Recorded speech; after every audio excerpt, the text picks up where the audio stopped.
that's right. With the aristocrats, bitch. Yes, and with that much quicker than usual intro, hello everybody, it's the aristocrats.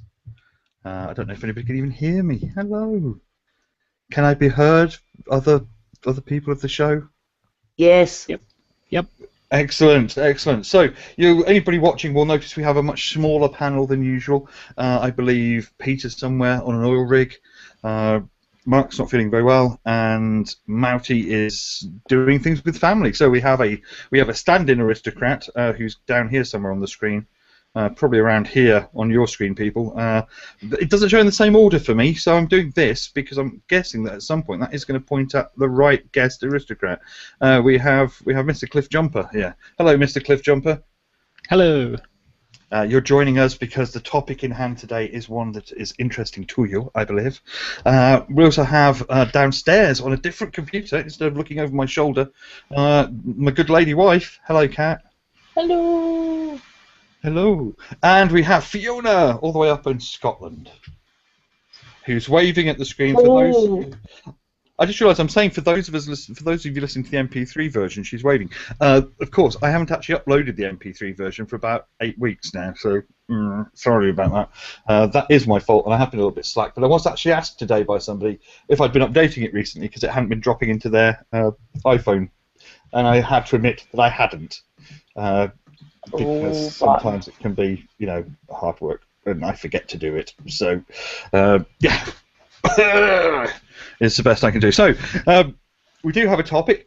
Quickly though, before we and there isn't a little news section today because this is a new extra episode and it's been thrown in, kind of, extra. So, I've not had time, even though I have been off work all week on holiday. I've not had time to make anything, and there's been so much happened as well since the last one. That Brett Keane got binned. That was funny. Actually, no, he did happen last week, but I hadn't made a thing by then. Okay. Anyway. That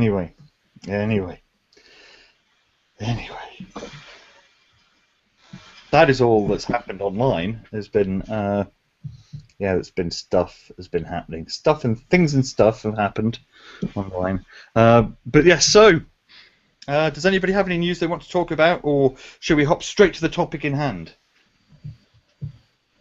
It would help if people talked. I'm fine with topic in hand, sweetie. Yeah, I think everything's been sort of covered. Yeah, there's been a lot. So I mean, if you haven't kept up, viewers, with what's been happening online, that's your tough shit, isn't it? Really.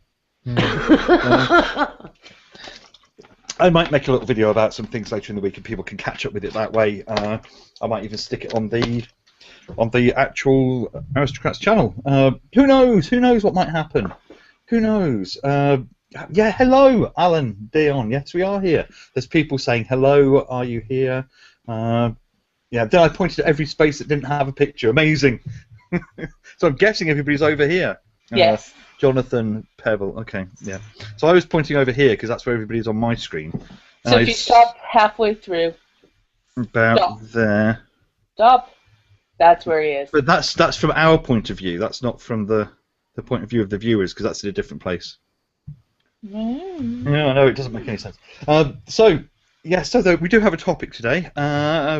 Who was it that came up with the topic? Was it you, Kat? Me again. It's the topic lady. So tell us about the topic, Kat.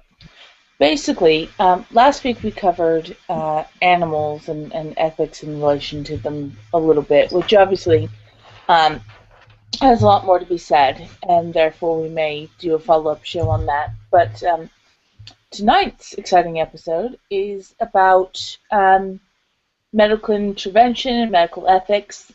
Some of the sort of proposed talking points, if people want to jump in on anything interesting, are things like, what right do we have to deny treatment or force treatment on to someone else?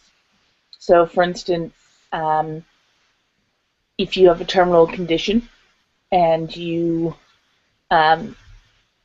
wish to live sort of an extended period as much as possible, or you want life-saving intervention beyond the point which your doctor agrees with, what right do you have to continue to get that treatment, especially if you're the one paying for it?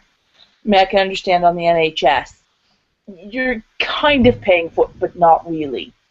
And therefore, at that point, do the doctors have the right to say, I believe we've done everything we can, we're now only giving you palliative care, we have nothing more we can do for you? Or do you have the right to say, I want everything humanly possible done to possibly extend or prolong my life?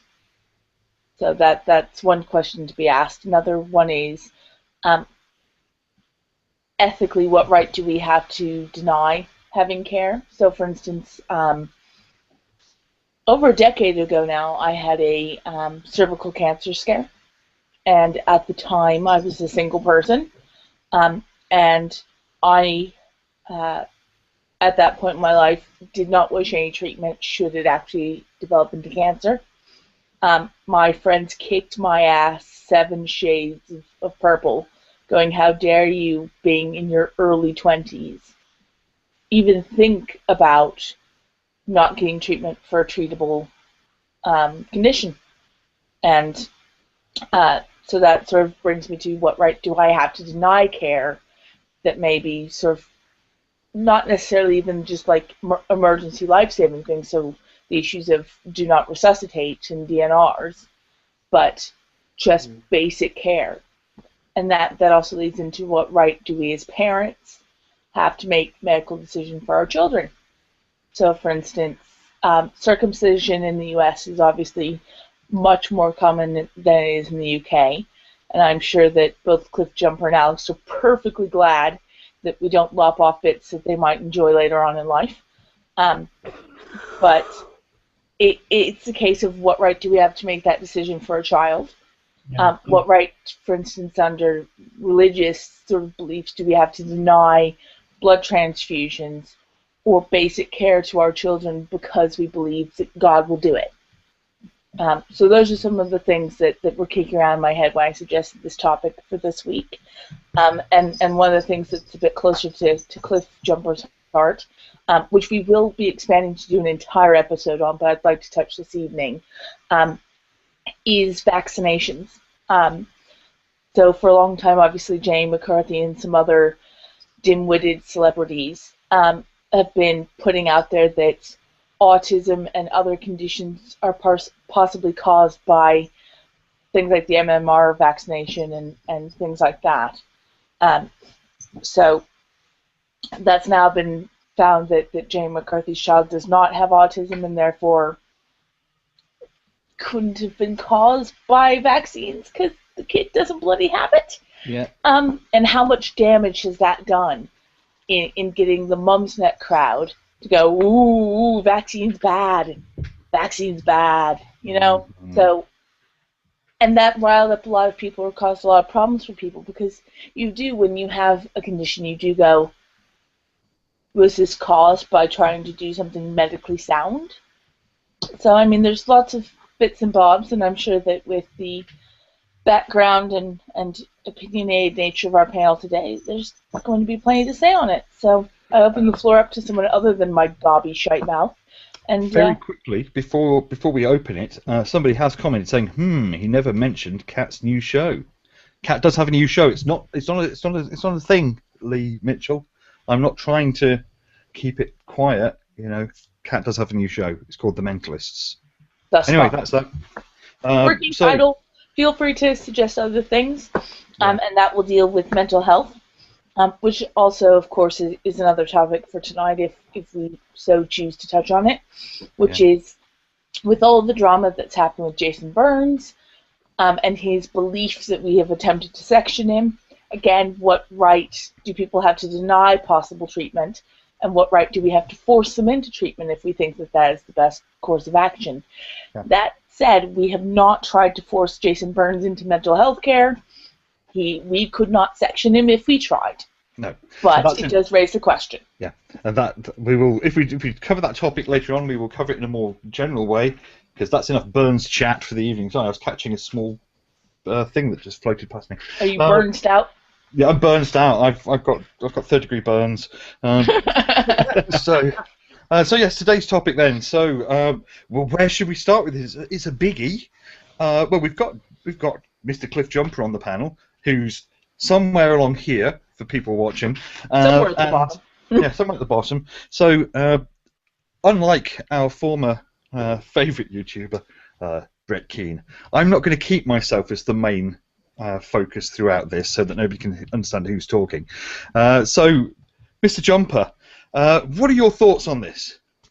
Well, I do have an opinion regarding the immunisation stuff. I have Asperger's, which is a form of autism, and when I was looking at it, I was worrying about immunisation and whether those sorts of things may have affected me. Probably unlikely, because given my age, because MMR was being given out after I was having immunisations for such things. But it did make me sort of think, well, if I had children, would I possibly be giving them it? And, you know, I am rather sceptical. So when I heard this, my bogusometer went flickering away. And, you know, I sort of wanted to look more into it. And I was quite appalled by the way that Andrew Wakefield, the doctor who suggested the link, you know, he was basically a liar and a fraud because he was trying to perpetuate his own. He was trying to rubbish MMR in order to introduce a rival one, and it was nothing but a fraud. So yeah, but there's a few other things that we can talk about later on.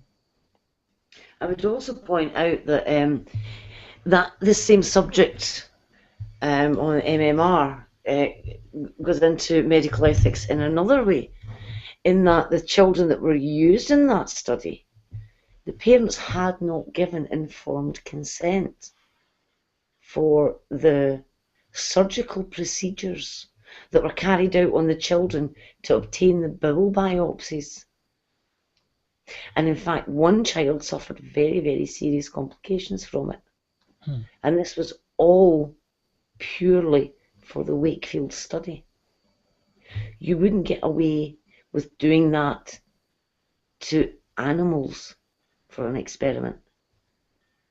The thing that I find most frustrating about it is that largely it was anecdotal stuff. You know, it was the age at which children are likely to be diagnosed with autism is about the same age as you know, immunizations are being given. Yeah. So people kind of tend to jump to conclusions. Oh well, it must be caused by this. Even if the problem was there wasn't even that correlation, because there was 12 children in the study, 12, and only 5 of the 12 actually fitted the criteria for the study. One of the children that was supposedly affected had actually been given the single measles jab and not the MMR. Jesus Christ. Another child hadn't been given any of the vaccines, but they were still lumped into this study as examples of children damaged by the MMR. The correlation between the MMR and the effect was less than the correlation between the children who drank milk and had autism. But this is the thing. I mean, it's something I was reading this week, which was a similar kind of don't mistake correlation for causation issue. I was reading a thing about that was being posted by a couple of people on Facebook, was saying about how the one common thing that a lot of school shootings had with each other was that the shooters were on antidepressants. And the antidepressants were to blame for the school shootings, not guns. Now, when I looked at, I mean, initially this set off my kind of, you know, bullshit alarm, and as soon as my bullshit alarm goes off, I kind of have to go and check whether this is legitimate. First thing I do is go and check the actual page that the articles come from. And I saw that the article kind of cut off halfway down, and it said continue reading on the next page. So I clicked onto the next page, and it took me to a different website where it reproduced the rest of the article. And the article had come from something like Ammo World or something, or Ammo Land blog or something. Yeah. It was basically a piece written by pro-gun people to say that actually guns aren't to blame for shootings. People taking medication is, and it's all of these people no doubt had hair. It was hair to blame for shootings. They had That's the faces. It's very, very common to mistake correlation for causation. And that comes very often from confirmation bias.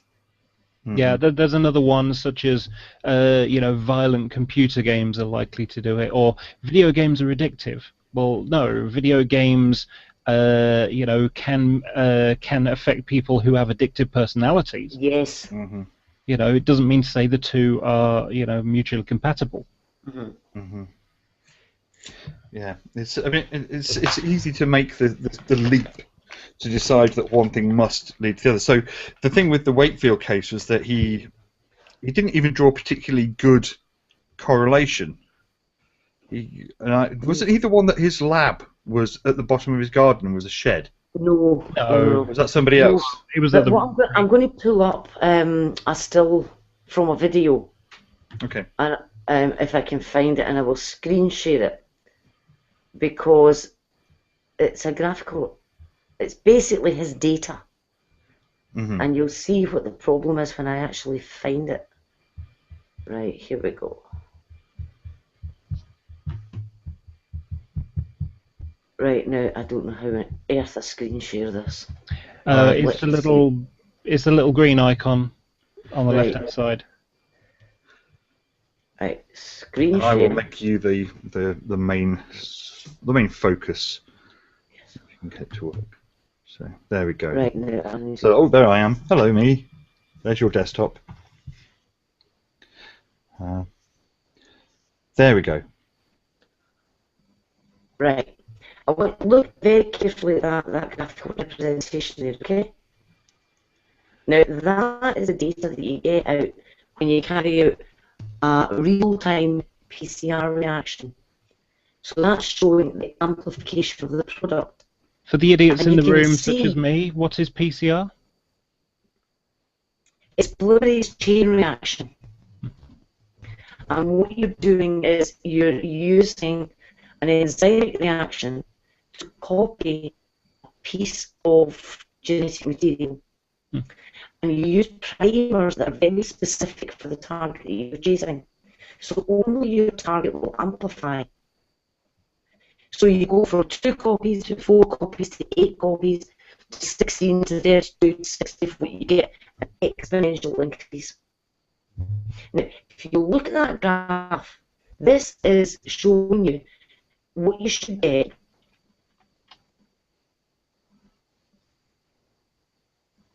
Yeah. The blue line. You'll see how it suddenly takes off and shoots right up. Can you see my cursor moving? Yep.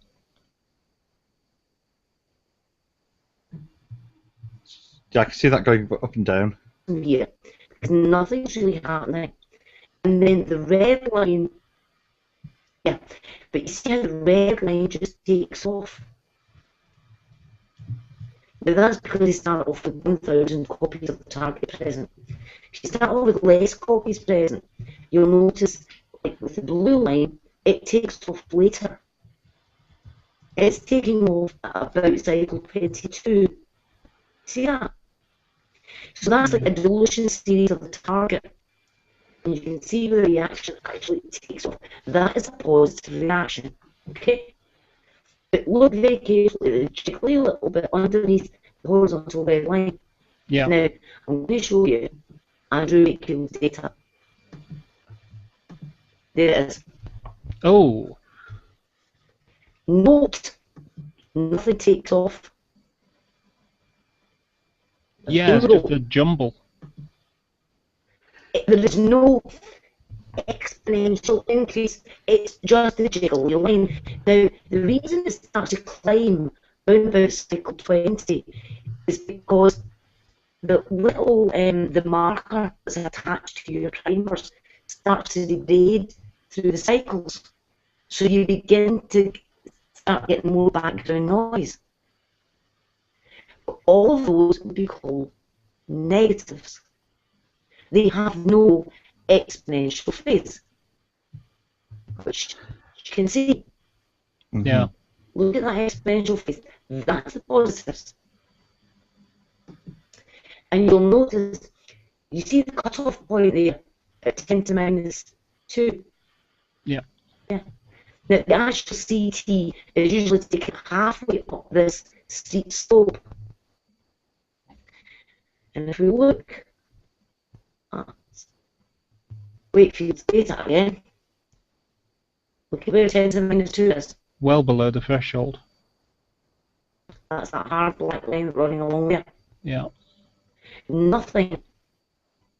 Right. Now, if I can just find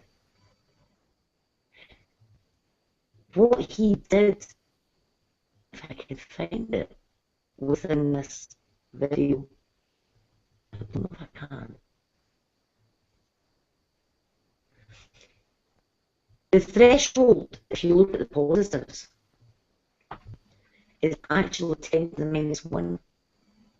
Anything that goes above 10 to the minus 1, and that's the graph on the right, you'll call a positive.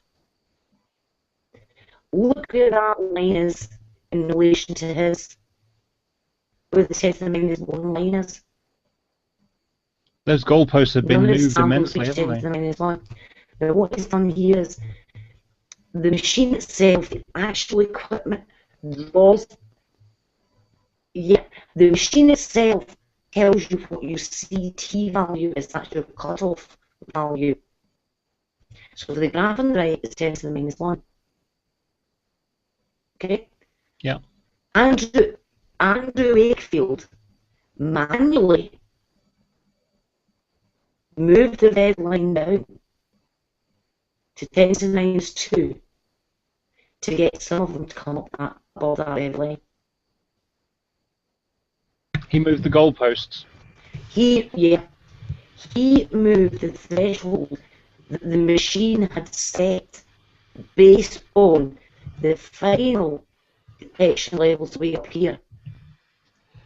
It's at halfway up the slope. That's 10 to the minus 1.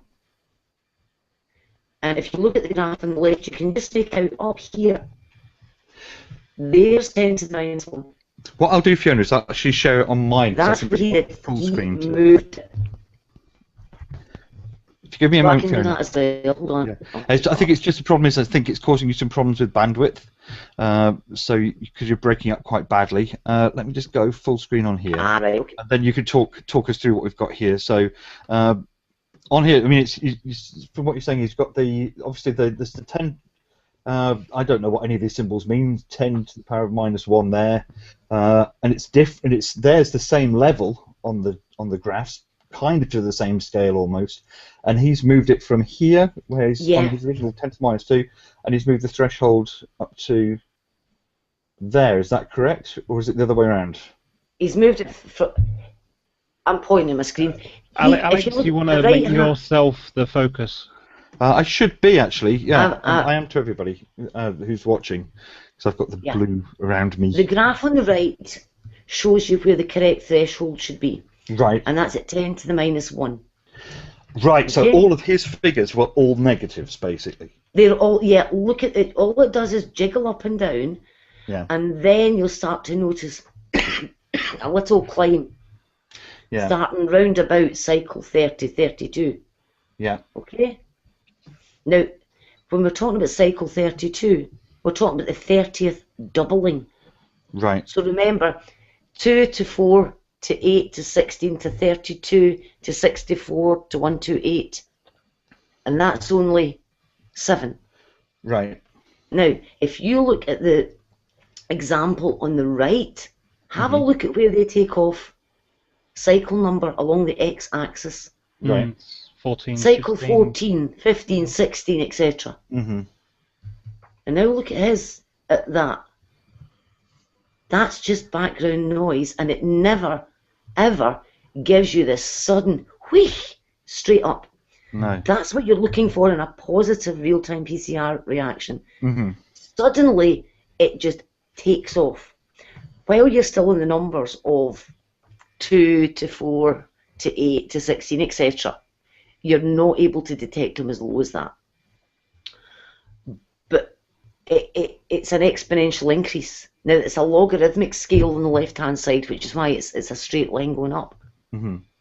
But the one on the right is a beautiful example of a real-time PCR reaction that's got these lovely positives, and they should be, because it's a dilution series of a standard viral preparation. So they know how many copies they're starting with because they've diluted it down. Right. But the patient samples on the left, they're still just messing about in the jiggly mess that you see at the beginning of the positives. Mm-hmm. But they never take off. And the only way to get them above the threshold was to move the threshold down. That's deliberate fraud. Mm-hmm. And because of that, the way that real-time PCR is now reported when you publish in a journal, you've even got to give the name of the person that carried it out. It's that detailed. You have to fill in this huge big thing because of what he did. This is not a mistake. This is a deliberate attempt to turn negatives into positives. And Fee, not to interrupt you, but that's something I'd like to pick up in far more detail on the next show, because I'd like to dedicate the entire show to vaccines in the MMR and the whole anti-vax movement. Yeah. But before we drop off that, I just the way the deliberate moving of the line to fit the result he wanted. And the other ethical question is going to be, do you know who funded that research? It was a lawyer who was working. Wasn't it on a lawsuit to yes. some sort of class action bullshit? That's right, and they actually provided the money for that study, and he did not declare that. Well, that's not biased at all. Well, that's the problem. What I've just done here, for the people who are watching on the screen, I've actually opened this image in Photoshop. I've removed Wakefield's red line, and I'm now extending the red line out across. If I actually pick the right thing here, that would be a good idea, wouldn't it? Yeah, I'm going to extend the red line out across as to where it should be. Yeah, so you're extending it from right to left. Yeah, and you will see there, this is Wakefield's study on the right here, on the left here. This is the kind of what you'd normally expect to see. That's everything above here, so in the area in this square here is what you'd expect to see in positives. Anything below it is, if I understand this correctly, negatives. There's Wakefield's data. Right below the red line, all negatives. Yeah. Is that right? Yeah. And the shape is wrong. There is no steep increase. You've got to have that exponential phase for it to be a true positive. Just creeping above a line, even if it crept above what they were calling the threshold, the shape is wrong. It has got to suddenly take off. Yeah, because I mean his shape here is kind of going up like that, and then it looks like it's going to level out up here, whereas this kind of goes off very suddenly, and his just goes. It's not the best, but as Kat pointed out, this is something that we should come back to in a major way in future episodes. Yeah, I only brought that up because I wanted to show where ethics aren't just a problem in the medical field, in the treatment field, but the ethics can be a problem in science as well. I mean, I don't think anybody would deny that, but the problem is when that is then used and it gains a momentum of its own, and we end up with the result of the children not being vaccinated. And then that's the thing is we end up with a chain reaction of fuckwittery that results in things like polio starting to turn up again. Yes. We all but eradicated some of these diseases. Yes. And they're starting to creep up again because people go, no, don't want to vaccinate my kids. You know, mum's net is more important than a doctor's opinion. You know, so. I mean, I can understand the design not to, because I know that parents want to do what's best for their children. Yeah. But at the same time, you know, if all the data's saying that it's fine, then it's probably fine. Yeah, this was the problem because the study contained 12 children. Yeah, and that's not enough to get That, anything, is that it? was Really? all. No, it's not. And yet, in countries where the MMR had not been used, autism rates were still doing the same thing. Mm-hmm. And that was ignored. Well, it's just The difficulty about it is, of course, is that this was put in a journal, and you know, that's effectively the first stage. You know, it goes in the journal. Other scientists look at it, they try to replicate it, and if they can't replicate it, they say this is bogus. And unfortunately, the newspapers, press, you know, got hold of this and said, "Wow, look at this." And It's actually worse than that, Cliff, because I do believe that in the same publication that article was published, there was an editorial saying, "We've only published this to show you how not to do research." nice. They knew when they published it was rubbish. Well, that's the thing. It reminds me a little bit of newspapers printing sensationalized stories on page 1 and doing a retraction on page 13 in teeny tiny print. Yeah. But the Because thing that's was, anybody who, one of the difficulties, and I don't mean to sound really disparaging, was it was published in a medical journal and not a scientific journal. Because was it the Lancet that it was published in? I think it was the Lancet. Before we move off this topic, because obviously this is something that we're going to come back to and do a full show on. We did get an email back from somebody during that little part. Again, I'm going to come back to you, Cliff, for you to explain who this person was. Well, I've been communicating with a chap called Brian Deere. He was the journalist who uncovered and outlined the scandal of the Wakefield case. And I asked if he would be interested in taking part in the show. Unfortunately, the show that we're running right now is a bit late for him, which is is understandable. So we're hoping that we'll be able to arrange a discussion with him and air it live at night. So we'll do a pre-record and then we'll professionally play it into the show. Yeah, just like a proper television show. and because our darling Cliff has sort of a hands-on, sort of close to heart feeling with all this, I think we'll let Mr. Jumper do the interview. He'd be all famous. Yeah. Like. If He's you're like, up to doing please that, don't Mr. make me interview someone. Can always get Maddie to do it, I suppose. Yeah. I mean, because I think this is something that's quite important, and I think a similar thing, I believe, happened with thalidomide. Yeah. Except for obviously there's obvious harm that was caused by Yeah, but what thalidomide, happened? which is also a great Yeah. sort of segue into one of the things that I wanted to focus on this evening, which is what we choose to do in the name of our children. Yeah. And it comes down to things like, obviously Fiona is a parent, Alex is a parent, Cliff Jumper hates children, I'm nominally a parent. I don't hate children. They're delicious on toast. But you never eat a whole one. Yeah, I know. Yeah. And they don't really do doggy bags. They don't do baby bags, you know. Oh, But, it's not just that. I have a baby doppelganger. I Someone saw posted that. today. Very nice. Do you have a creepy baby doppelganger? We'll have to come back to that. Let me see if I can find it for you. But Um, just before we leave MMR and you're talking about mothers, I had read the original paper and I knew straight away that it was garbage. And then I had my son. And then I got the notification in that it was time for the first MMR. And even I stopped and thought long and hard about it. Because it was in my mind, what if I'm wrong? yeah, and that's the thing. Is The rational part of me knew I wasn't wrong. but But it the sows mother this part of tiny me, seed of fear. yes.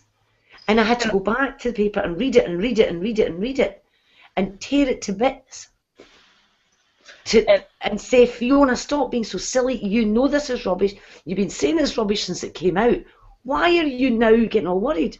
because And if you that want was what's me best and for I your could children. understand the paper, the original paper, and I could understand the data, what about those people who only saw it in the newspapers?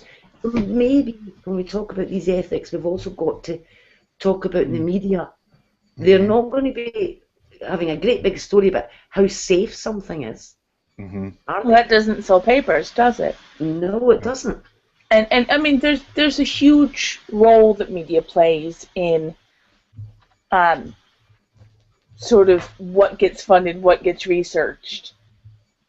Because, I mean, that's the thing is that, for instance, at the moment, of course, all of us girls know breast cancer is a huge sort of focus. And obviously, it gets a disproportionate amount of the funding because it's so focused on, and it's very sort of media orientated, and there's runs for life, and Angelina Jolie has a gene that may cause breast cancer, and therefore she's had a double mastectomy. It's all in the post, but you don't hear a whole lot about George Clooney has butt cancer. I mean, he doesn't, but things like that. And I mean, prostate cancer is something that doesn't get touched on nearly enough. The fact that men can get breast cancer isn't often touched on. And I mean, there's tons of things that just because they don't get the right media attention. I mean, it's the same thing to harken back to the last show. No one's trying to save, the naked mole rat. They're trying to save the fucking pandas that don't know how to breed. And we're trying to force them to, copulate properly.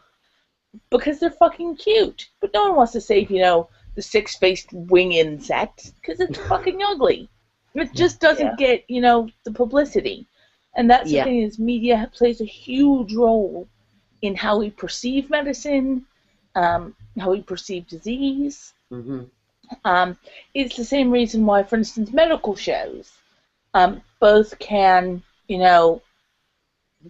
sort of raise awareness of things and also give a very poor impression of reality if you make the mistake of not clarifying that, yes, this is a drama, because people watch television, they go, oh yeah, I know how to do this thing now. Yeah. I could save someone's life. I know how to, give it. Will you two stop fighting?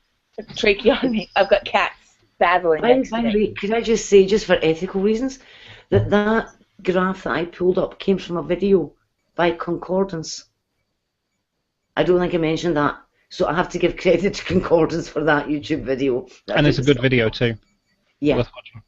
I think it's called Wakefield's Smoking Gun or something like that, isn't it? Yes. Yeah. And So we'll put a link to it on the notes as well later, just to be able to give people a chance to link off to it and see it. Well, But on the subject of parents and how we deal with our children, and to come back to almost some of our roots, given sort of our religious backgrounds, there's a lot that gets said about, for instance, people who refuse to have blood transfusions or will not permit their children to have blood transfusions. Funnily enough, that's one of the ones I've got on my list. See, there you go. There was a Jehovah's Witness child of a Jehovah's Witness family, and the courts effectively forced this child to have a blood transfusion, otherwise he would die. It was taken out of the hands of the parents in the interest of the child. Yeah. And that's the thing is, where exactly do we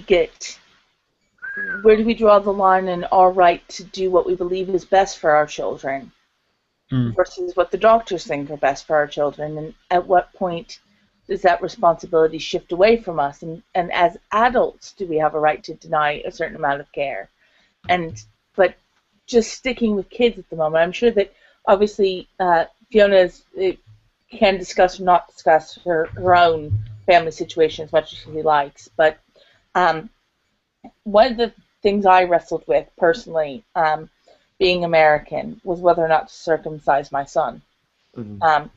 Because unlike the UK, the US is very circumcision heavy, and it has naught to do with religion. It has naught to do with sort of the religious covenant between the Jews and their deity. We do it because we believe that little boys don't know how to clean themselves. or that it's gross, or that they, that they're going to get, cancer of the penis, or penis of the cancer, to quote, if we don't. And obviously now being married to a British male and having this discussion about whether or not, circumcision is an appropriate thing, it's something that's raised a lot in my mind, and unfortunately I feel bad, but I did choose to circumcise my son based on the fact that there's just peer pressure. It's the whole shower room argument. But the fact is I can now acknowledge ethically that I did unjustified harm, as far as I'm concerned, to my child for no reason. Because my children aren't necessarily pigs by standard. My husband isn't a pig just because, he has been uncircumcised. I'm pretty sure Cliff Jumper's wang hasn't fallen off. Yeah, I'm perfectly happy with my turtleneck, thank you. So, but that's the thing, is that I've never really thought about the fact that, and it's something that obviously has been brought up now being in British society, the fact that we are cutting off bits of a child, one without good reason a lot of the time. And I mean, yes, there are perfectly legitimate medical reasons that sometimes circumcision is appropriate, but it's very, very infrequently that it's on an infant. I think much of it is tradition, though. I mean, if you imagine sort of, I don't know, the Wild West frontier kind of stuff, you've got people only a few hundred years ago that didn't bathe very much, I mean, we didn't smell until soap was invented. Yeah, even in Britain, people didn't bathe very much. So you can understand why things like that might get, some infections and dirt in places that you don't want it to get to. See, but at the same time, for all the sort of ick factor, a lot of what actually is going on there is the same sort of cleaning mechanism that the human vagina has. People go, ooh, you need to wash that thing. It's like, well, yes, but you also don't want to, mess with your body chemistry, because as Fiona and I are probably both sure, there are joyful things that happen to women when you fuck with your RPH. It doesn't go well. It becomes very unpleasant. And I'm sure that basic cleaning is something that men are absolutely capable of doing. It's but that's not hard to do that. It's not difficult. And I mean, to be perfectly honest, that's the thing. And we have this huge issue with female genital mutilation, essentially, because that is fucking barbaric. That is far more barbaric on the scale, as far as I'm concerned.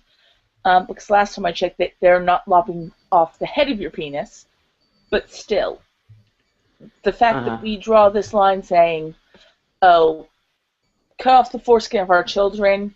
If you're Jewish, you'll have a moil. Sometimes that moil will use their mouth to clean the wound, and that child will get herpes, or they'll get some other disease that's spread through saliva and blood contact on a genital wound. And it's just despicable. But we also see the idea of female genital mutilation as being absolutely unacceptable. And I think that we're now coming to an age where more and more people are seeing the argument for the fact that though it's a matter of degrees, it's a similar thing. And I mean, I know that there are plenty of people who go, I'm circumcised, it's not a problem. But at the same time, are we also circumcising to an extent for the same effect that genital mutilation has on women, which is we're reducing your sensitivity to sex. And while some women may say, that's a good thing, slow that puppy down, I don't think, lopping off a sensitive part of your body is the way to do it. And I'm more than happy to have someone who is pro-circumcision for one reason or another pop up and give their opinion. But I think more and more in this age, it's hard to justify. And we think that we do this for our children. And there's no real rationale that I can find anymore. And thankfully, it's becoming less of a locker room issue because less and less parents are starting to circumcise in the U.S., which I think is absolutely the correct direction to go. Just because pornography and sex toys show circumcised penises 98% of the time. They show fake tits. Does that mean you're going to give your 2-year-old daughter breast implants? Yeah. I think, I mean, I've wondered about these religious objections to certain types of medical treatment when parents will say, no, I don't want that to be done with my child. And I mean, you know, I'm all for freedom of religious expression, etc. But I think it all boils down to the same thing. Your rights stop when they trample someone else's rights. And if your rights to freedom of religion trample a child's right to life, Yeah. that's where you have to draw the line. Because you can't undo it otherwise. The thing is, the child of a Jehovah's Witness or whatever group that would make a decision isn't a Jehovah's Witness themselves. That child is the child of a Jehovah's Witness. That child has not had the informed consent yet to make the decision whether they're going to follow that faith or not, and they're having a life and death decision enforced upon them because of the faith of other people. And I think that's just ridiculous. It's, I think it's wrong. Have you followed there's a church in America, and there have been a number of child deaths associated. Is this in Seattle, somewhere like that? I can't remember. But I was reading it. I was reading about it. They do not get medical attention at all. They just call on the church elders, and everybody prays. Oh, yeah. And there have been children dying. I mean, that's been touched on. It's an issue that in odd ways has been touched on in other places. For instance, I believe is it Family Guy, in which they decided that they're going to pray for the little kid that has cancer rather than take them to the doctor and because they're Christian scientists, kidnap him. Yeah. Kidnap him and take him to get medical treatment. Yeah.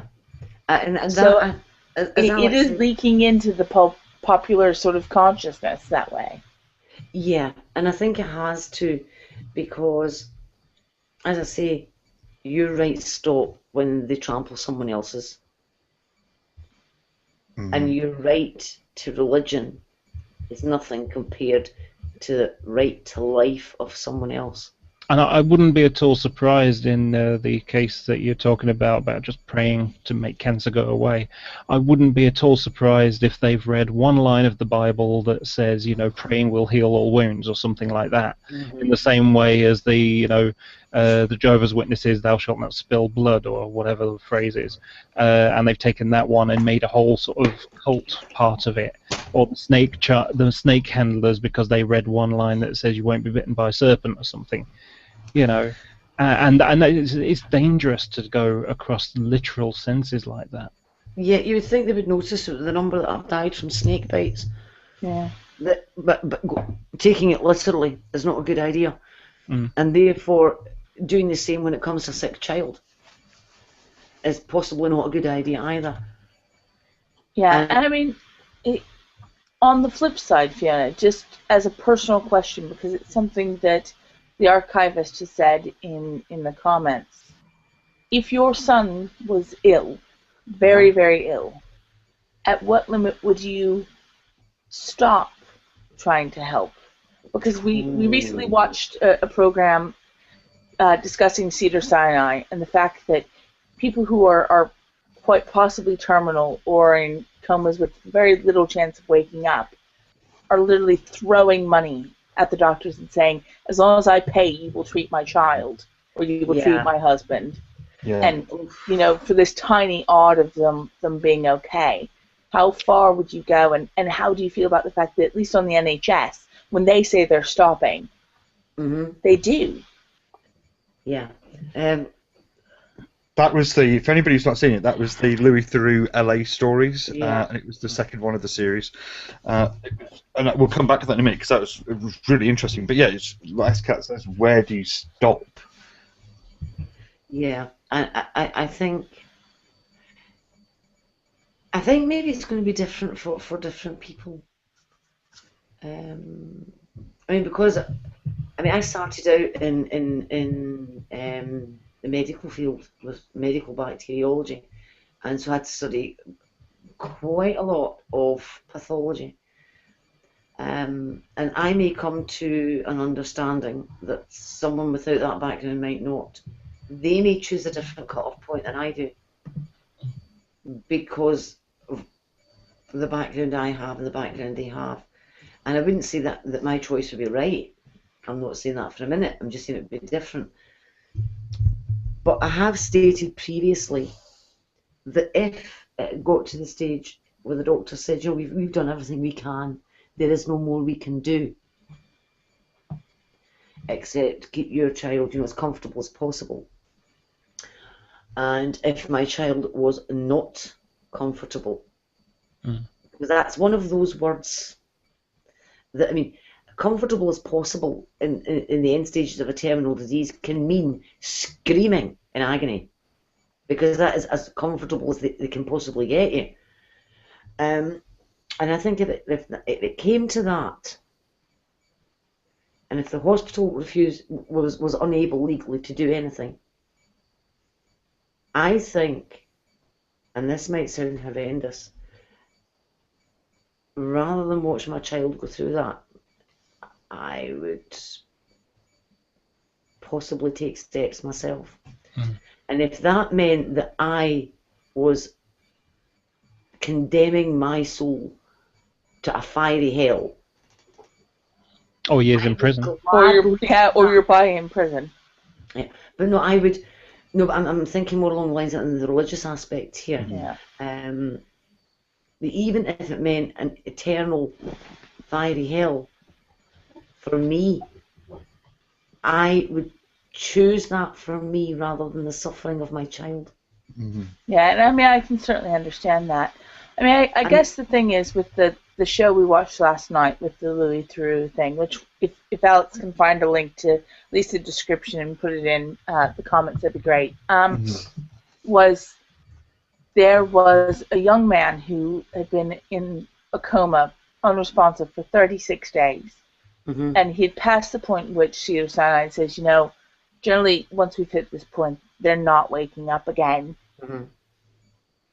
And he, by the end of the show, they said, no, we insist that you continue to do this. We're paying you. You continue to keep him on life support because I say so. Yeah. By the end of the show, he was actually walking and talking. He made a recovery. But I mean, 36 days is very early to be attempting to pull the plug, unless you know that there has been brain death. And I mean, I think that was the implication. I didn't catch all of it. Alex may be able to clarify better.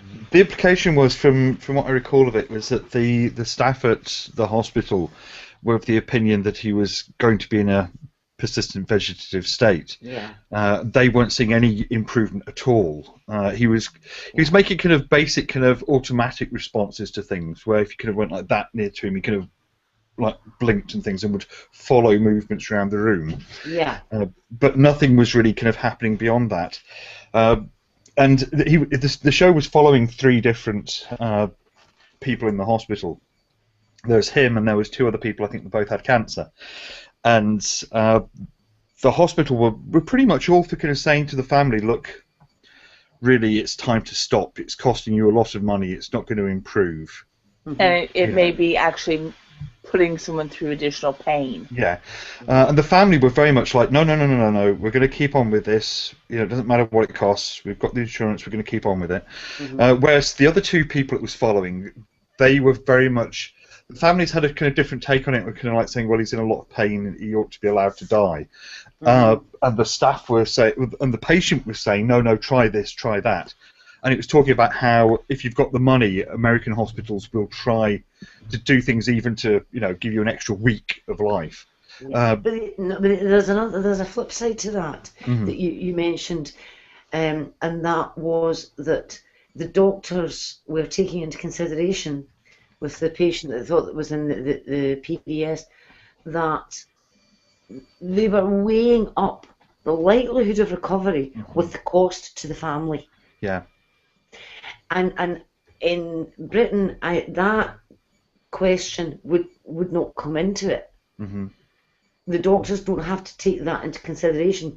The only thing they have to consider is that what's best for the patient, Mm-hmm. and not the wallet of the family. Now, I'm not trying to say anything's right and anything's wrong. Mm-hmm. I do think that I think doctors are supposed to deal with the sick people. Mm-hmm. And yes, they've got to deal with the families of sick people. But their main customer, contractor, whatever, is the patient.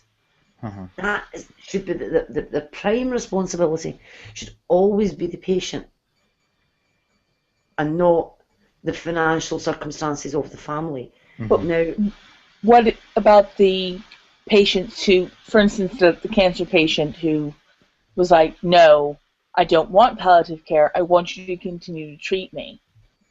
I think the doctors can't explain the situation to the patient, and if there is absolutely no, cancer is completely different from the PDS, because PDS there's so many unknowns about. But I think if it has reached a stage where somebody is deteriorating from a horrendous cancer, and there is nothing else that can be done, I think it has got to be explained to the patient. But if the patient says, look, no, I want you to try this, and thinking of the US system, if the patient is saying yes, and I'll pay you to try it as well, Mm-hmm. then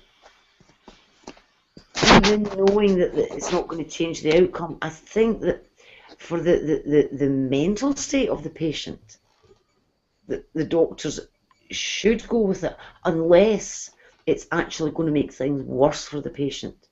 I think that part of the Hippocratic oath is first, do no harm. Mm-hmm. Yeah. And that is directed towards do no harm to your patient. Mm-hmm.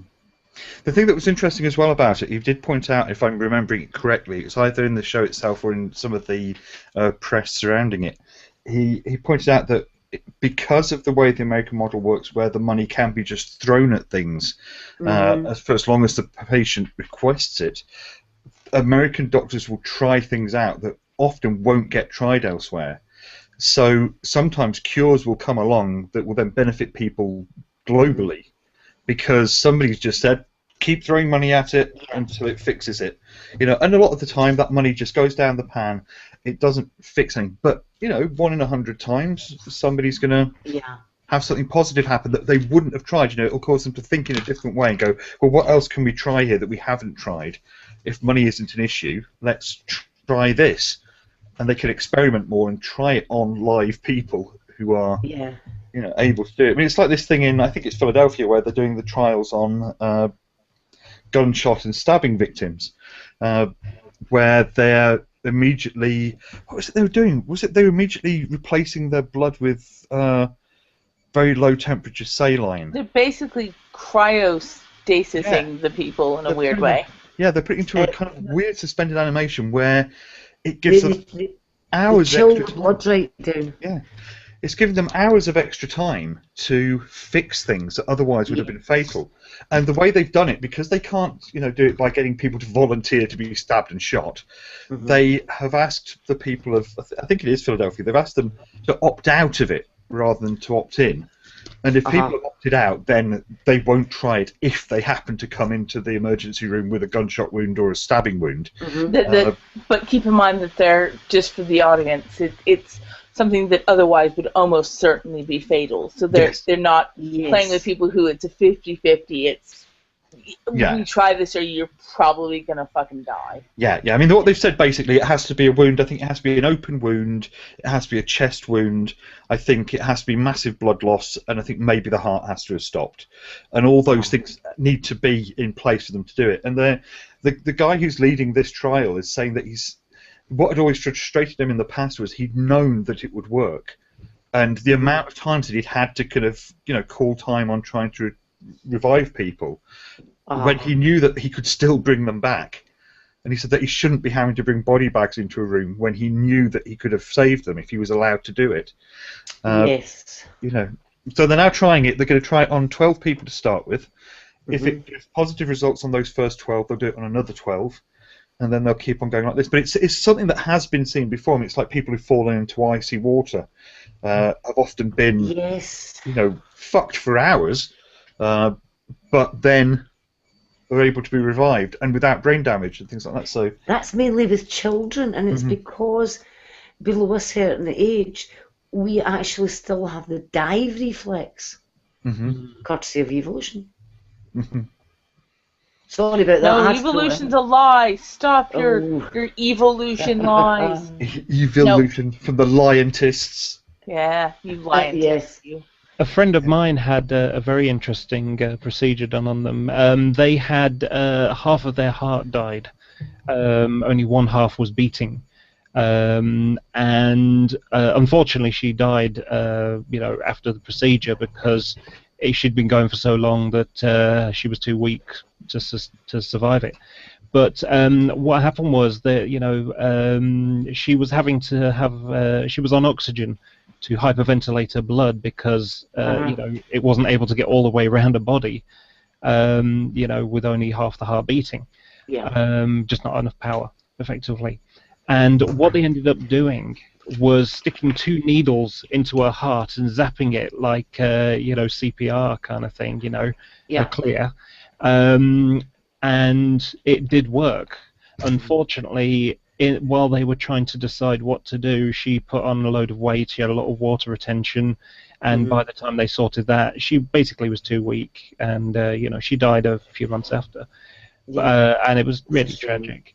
Yeah. But it was all done pro bono. This was in America, and the reason was because it could help many people in the future, and of course academic papers could be written from this kind of thing.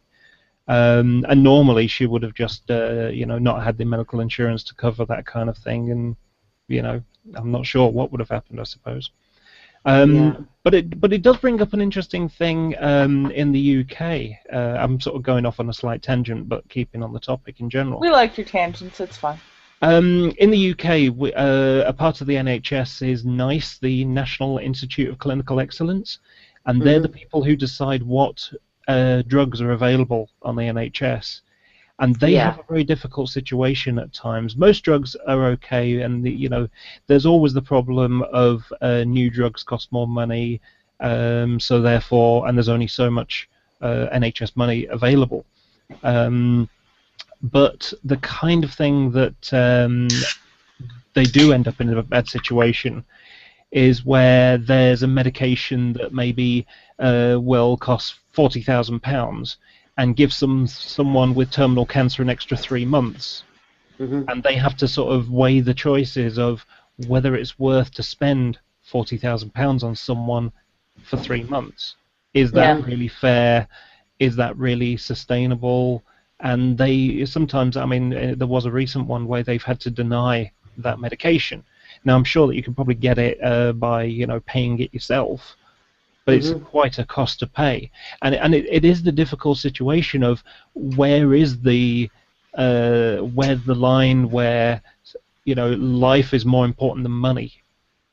Yeah, and I mean that's exactly sort of the point from earlier.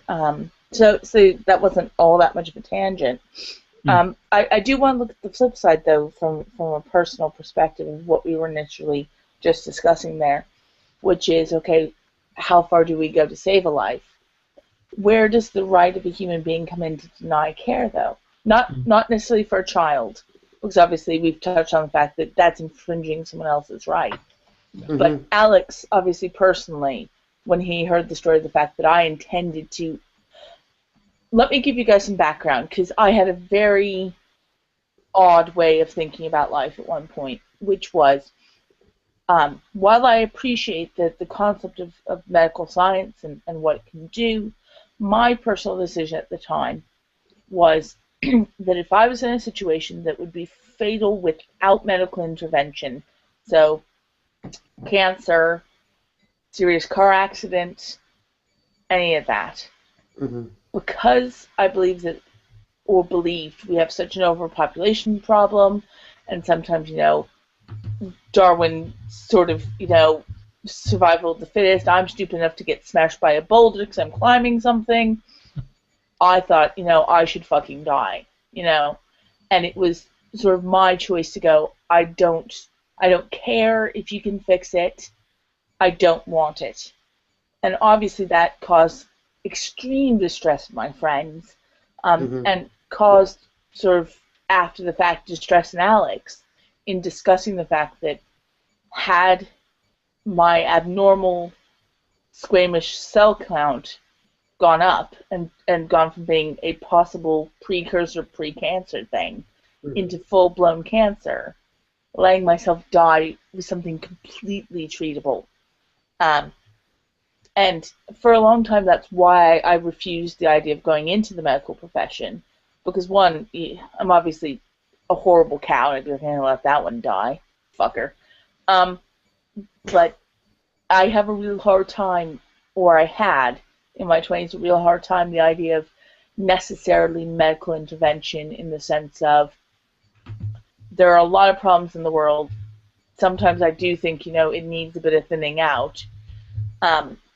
I was accused of being a nihilist at one point because of that particular sort of set of thoughts. But where do we draw the line in a family's right to keep a loved one with a perfectly treatable disease and their right to say, I don't want it? I think if they're in the right mind, and if it is a treatable disease, I think you've got to go with their wishes. I mean, if it's something like a bacterial infection that can be knocked dead with antibiotics, that's different. But if it is a disease which can be potentially fatal, and they are aware of that, I think you have got to say, well, okay then. Because, I mean, in my position, it was just an abnormal pap smear. It was squamous cell count based on HPV, because obviously, unfortunately, I predate the HPV vaccine. And so many people have it, and most people will have had it. A huge, something like 8 out of 10 people carry the sort of virus for HPV, which is a bit redundant. But either way, it was a case of what they ended up wanting to do was, I can't remember the exact word, something loop. Basically, it's like a heated wire that they used to take a biopsy and at the same time excise any possible abnormal cells. Bone biopsy. Yeah, that's what it was. But it was done with something loop, so like a little heated loop that they do. And at the time, I was saying, I don't want to go through with this. If it becomes cancer, that's fine. So I was at the point where it was just maybe could become cancer. And my friends were furious at me. They're like, "How dare you?" They were probably going to beat my ass into the ground. And Alex had said, when I told him that, he would have done the same thing. He would have taken me by the shoulders and shook me until my brain rattled. If I did something like that, That's a preventative measure, though, rather than a cure. You're preventing yourself from getting the disease. That's different. But the thing is, the reason I got kind of annoyed with Kat was I was saying, firstly, the amount of struggle that's gone through to develop that cure, it's almost kind of insulting the people who've worked so hard to develop it, and it's also kind of insulting the people who would have desperately wanted it before it was developed.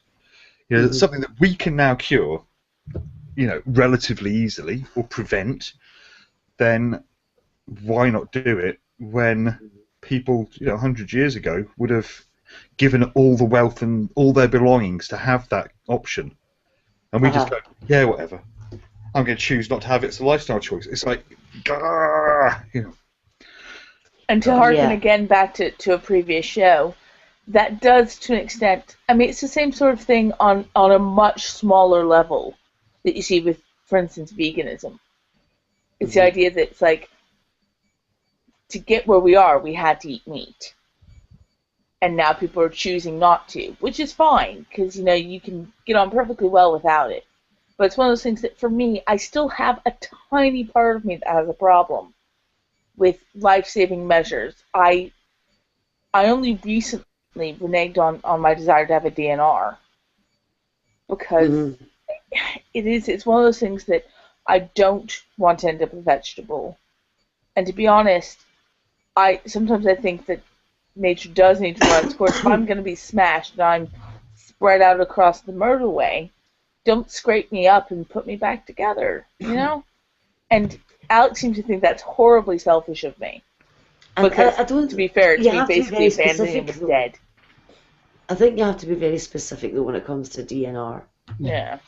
And there is no way that you can be specific when you're thinking about accidents like that. Yeah. Because you may make a full recovery. And so it's... But that's the difficulty, because our gut reaction, so for instance, again, it's putting a loved person into that scenario, is Alex looking at me looking at Alex looking at his children, Fiona looking at her son, Cliff looking at himself in the mirror, where is it that because you have that wrenching feeling of, no, I don't care if I have to gnaw my own leg off, I'm saving you, you're important to me. Mm-hmm. And sort of the weird fury you get when people just give up. But, I mean, it is one of those things, and I know that it's heartbreaking seeing someone be incredibly ill. I put Alex through it because I laid in that hospital for 10 days, and I told him I was never going home. I begged him to take me out of that hospital because I thought I was going to die. And I know I absolutely broke his little heart into a million pieces because it's hard to watch. Yeah, I mean, it is. See, it's all well and good if we talk about, DNRs, etc. But I think unless you can be very specific about the circumstances under which you would want that to take effect, then you can't really say that your request, your DNR, is informed. Yeah. Because how do you know what levels? Yeah. Well, I mean, what do you do? Do you sit down and watch every episode of Casualty ever and go, well, that looks bad. Tick that off. No, looks okay. No, I mean informed as in when you're in that position. Mm-hmm. And I think that's the problem, that when you're talking about a hypothetical sometime in the future, I mean, you can't be giving informed. Yeah, you can be quite for me, the worst would be some kind of locked-in syndrome. Your body doesn't work, you can't talk, you can't feed yourself, things like that, but your mind's working. Yeah, that would be a prison for me. And see, that's the thing, is that I'm very pro euthanasia, self-euthanasia.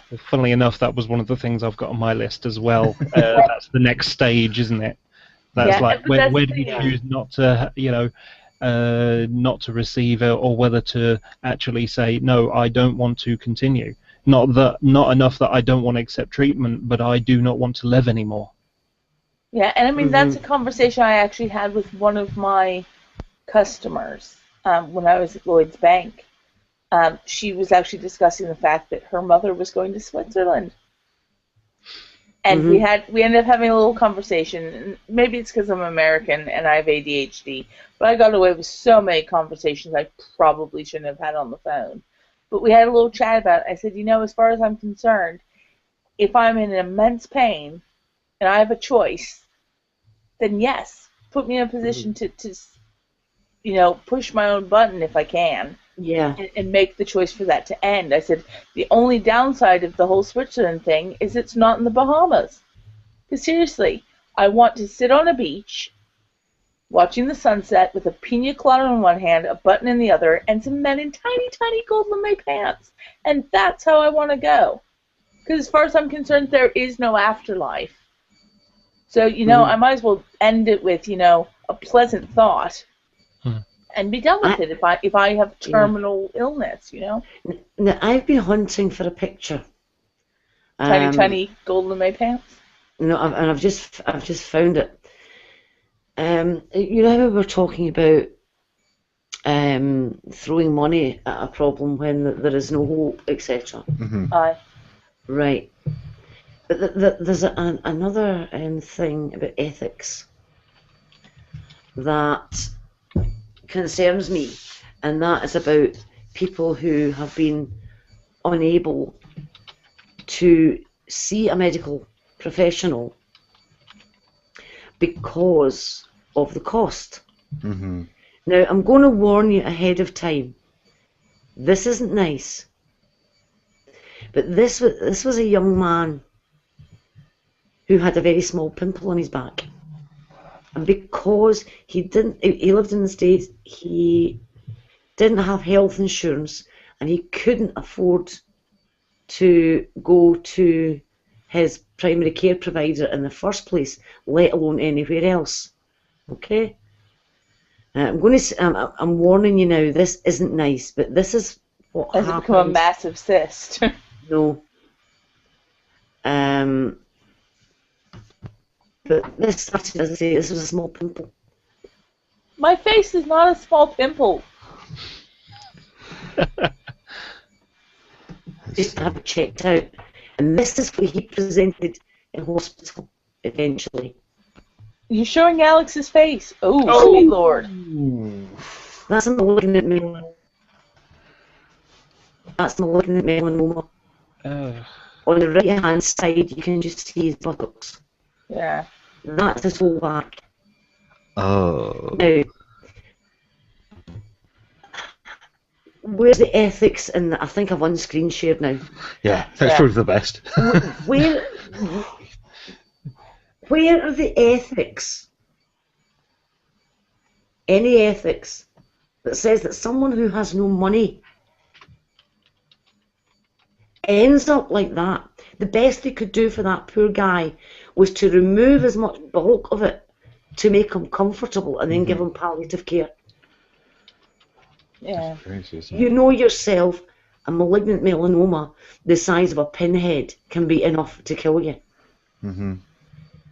Where are the medical ethics that says a system where people have to sit at home and watch that grow because they can't afford to see a doctor, let alone afford the treatment that would be required? Yeah. He was in his 20s. I remember there was a guy, I think he died recently actually. He got, oh gosh, what's it called? My left foot.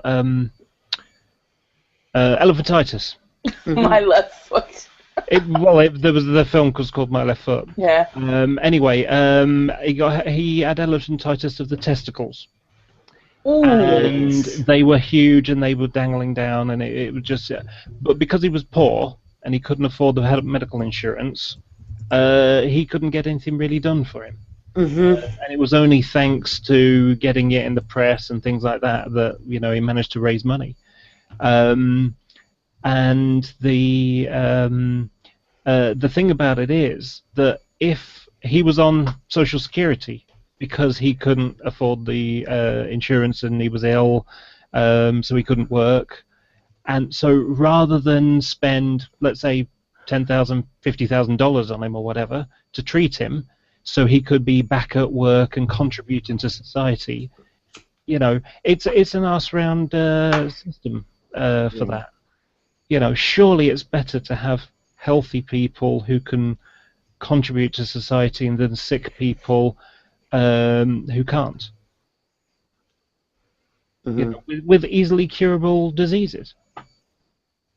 You know, and to be honest, and I'm not really American basher in general, but when you've got the richest society in the world and that's allowed to happen, I think that's a pretty sad indictment of a society, and that could happen here as well, I suppose. You know, it doesn't matter what society.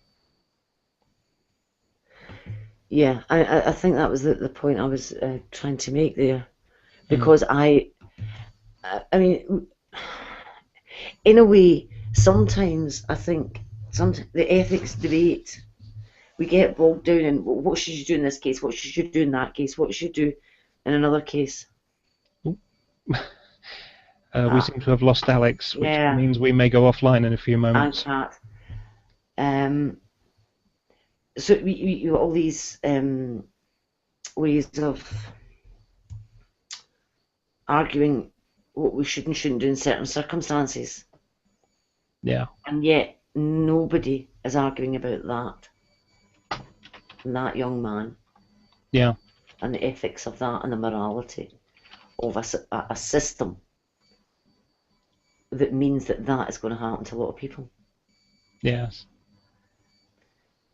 I can't even remember how I found that image. I found it maybe 6-9 months ago. I'm always looking for gruesome things on the internet, sadly. But that shocked me. I'd never seen anything like it. Yeah. At the same time, you watched Certain Person with a Mankini as well. Gross images on the internet. Yeah. And my favourite website is popthatzit.com. Have you looked at it yet? Which one? Sorry. Popthatzit.com. Oh yes. I sort of had a very short look at it. Yes. My stomach wasn't really going to hold for much more than a short look. I'm just fascinated. But it seems that we're still live, I think. Yeah, well, the way the system works is that while the host has gone, it should now be saying that it's currently off. There are problems. I'm just going to check the YouTube channel. Yeah, that's what I'm doing. It's running a wee bit behind, but popthatzit.com get a mention. Well, maybe we are okay then. Hello, sorry about that. I don't know what happened then. He's back. We had a sudden collapse of everything at this end. Kept going. Yeah, we've kind of kept going, but I think. Excellent. Welcome back. To join. Hold on, let me just put. There we go. There we go. So, yeah. Hello, we're back. Sorry about that. Yeah, suddenly everybody went silent at this end, and I was like, "What's happened? Where's everybody gone?" Gone off. Happens to me sometimes. My broadband goes down.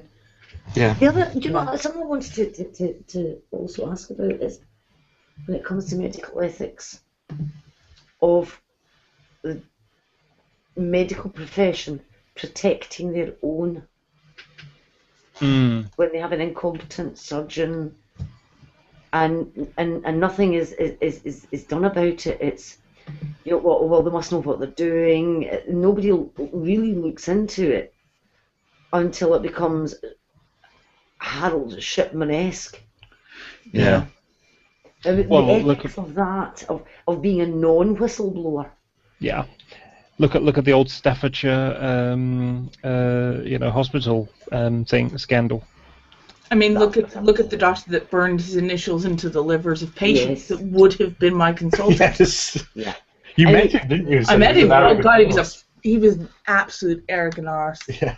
But the problem with that one is that's not just a medical error. That's not just incompetence. That is arrogant maliciousness. Yeah. You know, and I'm so glad that somebody blew the whistle on him. You know, I think wonder. it's just the shock of a different surgeon opening up a patient for a routine thing, going, That looks like letters. yeah. That's what it was. I suspect it's these people who G-Man's referring to when you're your own god. Yeah. Well. Yeah. Yeah. But I mean, so what should in the UK the General Medical Council be doing? What guidelines should they be sending out? Well, I do think What that would you do in a situation like that? I do think that whistleblowers are a valuable part of society. You know, Yeah. they're an important part of, because they're the people who say, look, we're having problems here. How can we solve this problem? Because at the end of the day, people's lives are at stake. Mm-hmm. Yeah. Reputations be damned. Lives are important. Mm-hmm. Yeah. Absolutely. I mean, I think the same way that people who want to be politicians shouldn't be allowed to be politicians. People who want to be doctors for the money, especially in the US, because obviously NHS physicians don't get paid nearly as much as US physicians do, but people who only go into the medical profession for money shouldn't be allowed in. That's my opinion. Because the fact is, I mean, yes, you have to have a certain personality to really excel in medicine. But the fact is, if you're not there to help people, honestly there to help people, you shouldn't be allowed through the door. Mm-hmm. I don't care how good of a surgeon you are. If you don't give a shit whether or not that patient survives because you're getting your fee either way, get the fuck out of my hospital. Yeah. You know? I'm kind of conscious of the time that it's starting to get. We've been on for an hour and a half now. Do people think we should start to? Yeah, because we could go on for a week about this. Yeah, I mean, to be fair, it's one of those things that it's up to us, though, because technically we don't need Cliff to go away and start the post-show hangout if he doesn't want to. Yeah. Because we already have Cliff. But yeah, I'm perfectly happy for Cliff if you want to drop out briefly and start it up on your channel. People are asking if there'll be an after show. Yeah. And to be perfectly honest, this is something that interests me and something I'd like to continue to discuss. Yeah. Yep, I shall go and do that now. Okay, so in that case, then what I will do is I'll draw send you a things link to in a a few close. moments. Thank you very much. Somebody's trying to get me to join a hangout. No, I'm not doing that. What's wrong with you? Yeah, it's not Cliff yet. Yeah, it's not Cliff now. So that's episode 6. Yep, And it's a bit kind of short, a bit sooner than we were expecting because we kind of went just 1 week apart between them.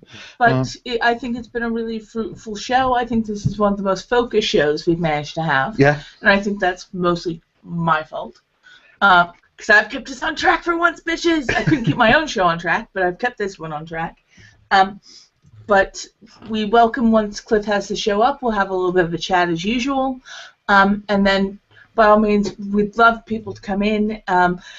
Shoot the shit as usual, of course, but certainly if you have something to add on this subject, it'd be great to hear it. Otherwise, either next week or the week after, I may be holding a chewing over show. Because I really think giving people a couple of weeks to digest the show and go, ooh, ooh, ooh, I wish I'd said this, or ooh, ooh, ooh, I wish they had discussed that, would be great. So keeping on the subject of each show, I may do sort of a run over on any show that I think that we've had particularly meaty topic, that we haven't gotten to some of the things that needed or wanted to be said, or you guys bring up things in the comments that are good points that you'd like to share them with us. And so on that note, we'll drop this, bring this hangout to a close, and we'll move over to Cliff Jumper's channel. Yep. It's Cliff Jumper 24. Cliff Jumper 24, yes. So please come He's join us. got to send me a link because I can't find anything. we will get that sorted out. I will get send the that link to out you. into in a moment. Because I'm absolutely hopeless. Okay. Well, thank you everybody for watching. I'm thank going you for to joining draw the us. broadcast to a close, and thank you for the people who stuck with us. Okay, so we'll see you in the after show in a moment at Cliff Jumper 24's channel.